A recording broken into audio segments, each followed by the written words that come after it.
Avanzamos con más noticias aquí en el canal de la producción y ya estamos en contacto con el señor Diego Marcet, asesor jurídico de la CEPRELAT, con quien vamos a conversar justamente acerca de esta propuesta de parte de la Asociación de Casas de Cambio del Paraguay, en donde plantean la modificación justamente de esta normativa número 248, en donde justamente hacen un pedido oficial a la CEPRELAT. Señor Diego, ¿cómo está?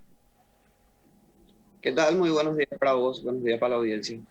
Bien, nos hacemos eco de este pedido en atención justamente a lo que sucede y en este contexto también para que los televidentes puedan interpretar a qué se hace mención cuando hablamos de esta normativa número 248 y en qué consiste justamente. Bueno, la resolución 248 es el nuevo reglamento de prevención de lavado de activos y financiamiento del terrorismo para el sector. Nosotros desde la CEPRELAB, desde la modificación de la ley 1015 en el 2019 y durante todo el año 2020 estamos actualizando los reglamentos de prevención para todos los sectores obligados, entre ellos, por supuesto, el sector de casas de cambio, ¿verdad? En ese proceso de discusión que nosotros iniciamos ya a del año pasado, hemos llegado al acuerdo en prácticamente la totalidad de los artículos, con excepción a uno que tiene que ver con el régimen simplificado de vía diligencia, es decir, el régimen para clientes de riesgo bajo, ¿verdad? Porque se ha establecido un monto en base a parámetros estadísticos que nosotros construimos en conjunto, en base a la información que tiene el Banco Central, y desde la Casa de Cambio plantean elevar ese monto, ¿verdad? Para dar más dinamismo y facilidad, según sus argumentos, al sector. Es un poco, en ese artículo está el punto en discusión ya solamente hoy en día, ¿verdad? Ahora, para decirlo entre comillas de manera más simple, ¿existe un tope hoy día para que un ciudadano común pueda ir a una casa de cambio a poder efectivizar o a realizar un cambio utilizando la moneda norteamericana específicamente? No, no, no. Una persona puede cambiar toda la cantidad de divisas que le parezca. No hay límites para eso. Lo que sí establece la norma es que eh, por debajo de ese monto no es necesario pedir un documento que respalde las operaciones. Superado ese monto, se debería empezar a pedir documentaciones que acrediten correspondencia entre la operación y la actividad que realiza la persona que hace el cambio, ¿verdad? Eso es lo que pide la norma, no hay límite. Una persona puede seguir operando en mercado y haciendo operaciones de cambio en el volumen que les parezca, ¿verdad? Lo que busca un poco es conocimiento del cliente, control, y por supuesto un análisis de riesgo en función al perfilamiento que tiene que hacer una casa de cambio del cliente. Por eso pide que se empiecen a pedir documentaciones a partir de el monto de 3 salarios mínimos, que más o menos abarca casi $1.000 en Ok. una operación única. Ahora, ¿qué sucede en el caso de que no sea casas de cambio? Y cuando hablamos de montos superiores a los $1.000, en el caso de compra, ya sea de un artículo, el que fuere, y supere los $1.000, ¿también se solicitan este tipo de documentos o esto solamente se aplica a las casas de cambio? Esto solo se aplica a casas de cambio porque las casas de cambio son sujetos obligados. El resto de los sectores de la economía pueden comprar y vender en dólares como le parezca, y eventualmente esa casa de compra y venta irá a una casa de cambio si le parece y hará las operaciones ahí, ¿verdad? Y ahí sí se cerraría el círculo del control del sistema financiero que establece la metodología, ¿verdad? Ahora, imaginamos que existe un equipo técnico que evalúa justamente todas las posibilidades antes de hacer estos ajustes.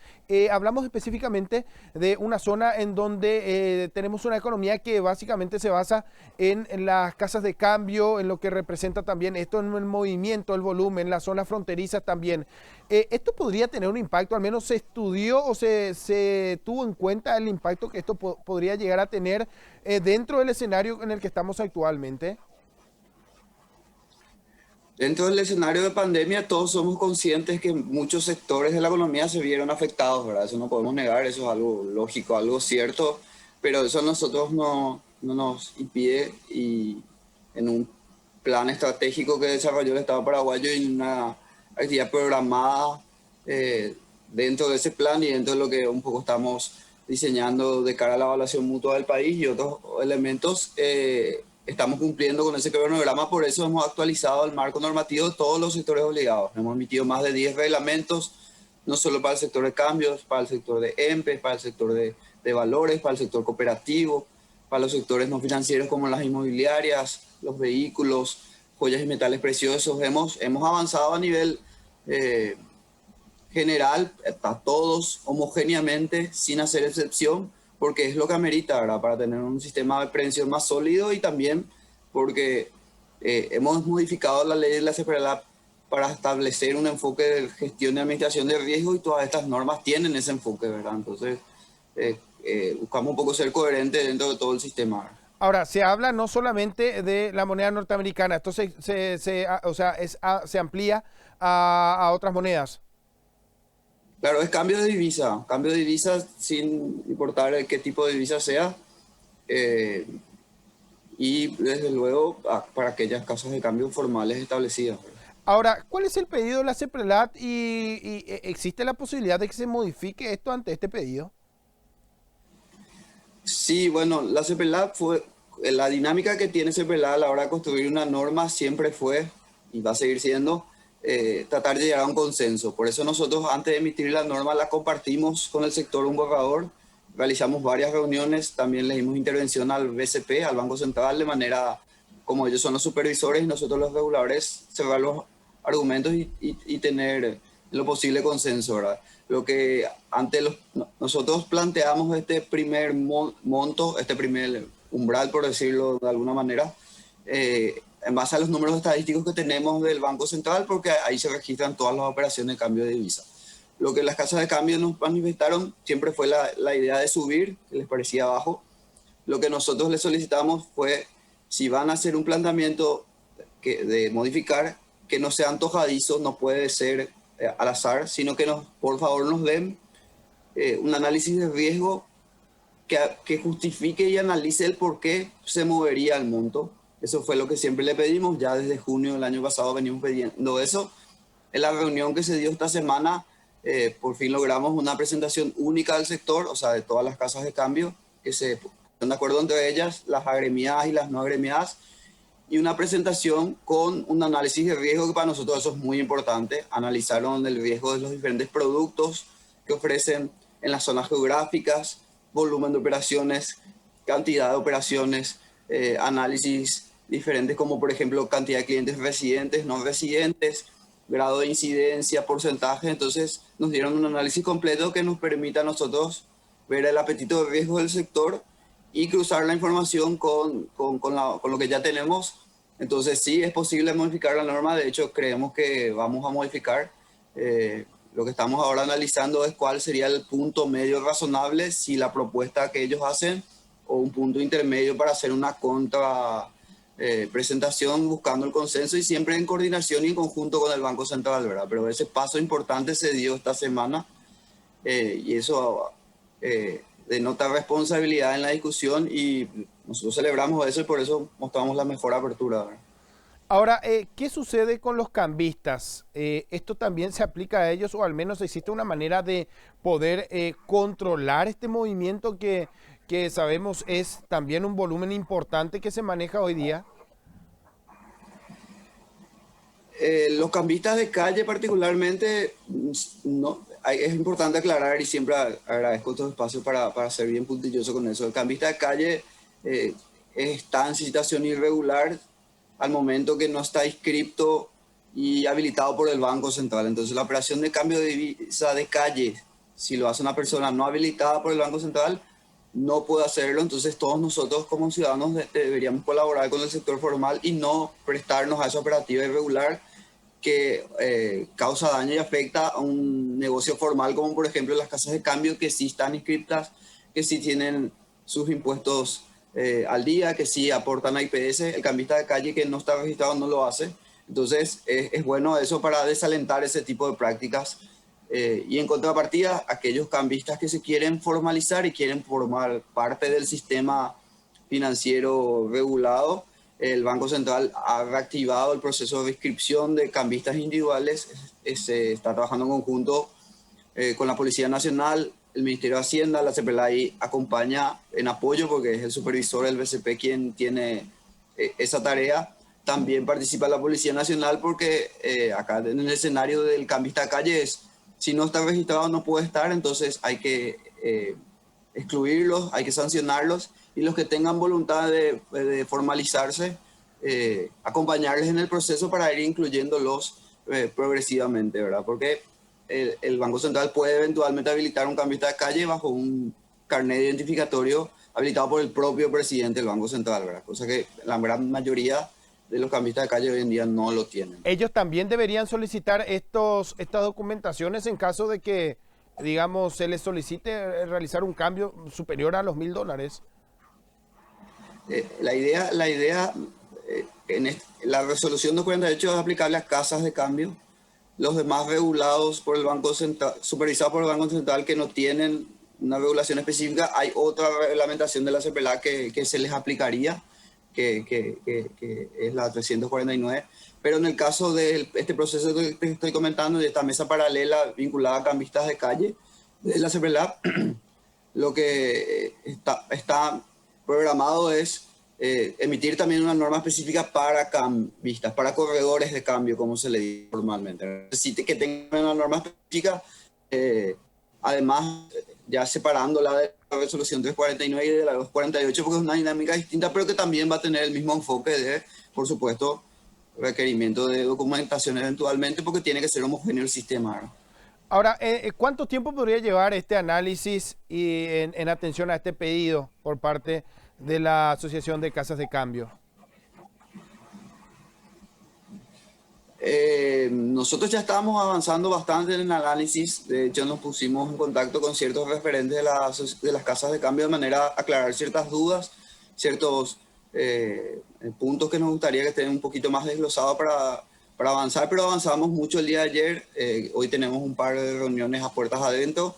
Creemos que nos tomaríamos unos días máximo y luego ya nos reuniríamos nuevamente con el sector de manera a aceptar la propuesta o hacer una propuesta alternativa. Pero no creo que pase muchos días porque no, estamos priorizando el tema. Es una prioridad para nosotros porque queremos, en definitiva, que la norma se aplique íntegramente acá.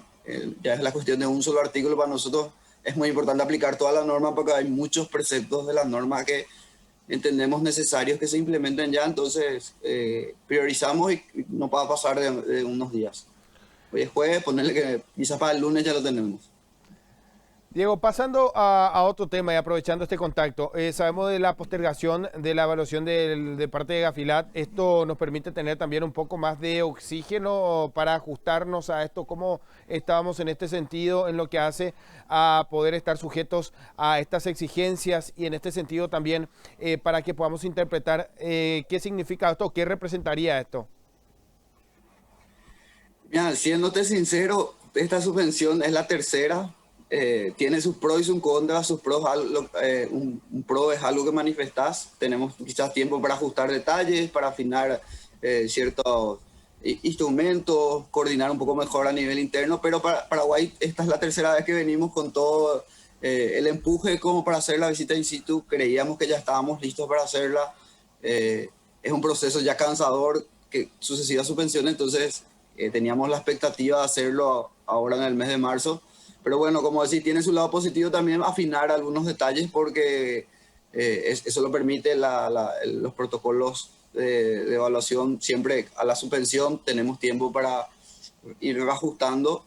Entonces tiene su doble sensación, ¿verdad? Como país ya creemos que el proceso de evaluación ya tiene que avanzar definitivamente. Nosotros estamos en una especie de situación intermedia donde falta un paso que es la in situ, que en lo posible queremos hacerlo ni bien esté habilitada sanitariamente, por supuesto, las condiciones sanitarias se den, queremos hacerlo, ¿verdad? Ahora, por último, ¿se tiene registro, al menos si podríamos hablar en porcentaje, de lo que fue la intervención de CEPRELAT en hechos justamente irregulares durante el 2020?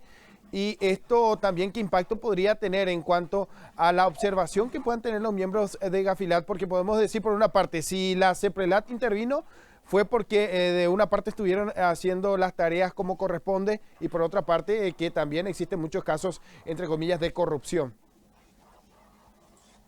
Sí, de hecho, hemos remitido a Secretaría Ejecutiva, a los evaluadores de Gafilat, todas las estadísticas de cantidad de informes de inteligencia financiera, cantidad de informes de inteligencia financiera que iniciaron un proceso judicial, cantidad de procesos judiciales que tienen condena, que tienen sustento también en un informe de inteligencia financiera. Todo eso se mide en la evaluación y tenemos la estadística, la aportamos a los evaluadores. Creemos que CEPELAT está haciendo un buen trabajo en ese sentido.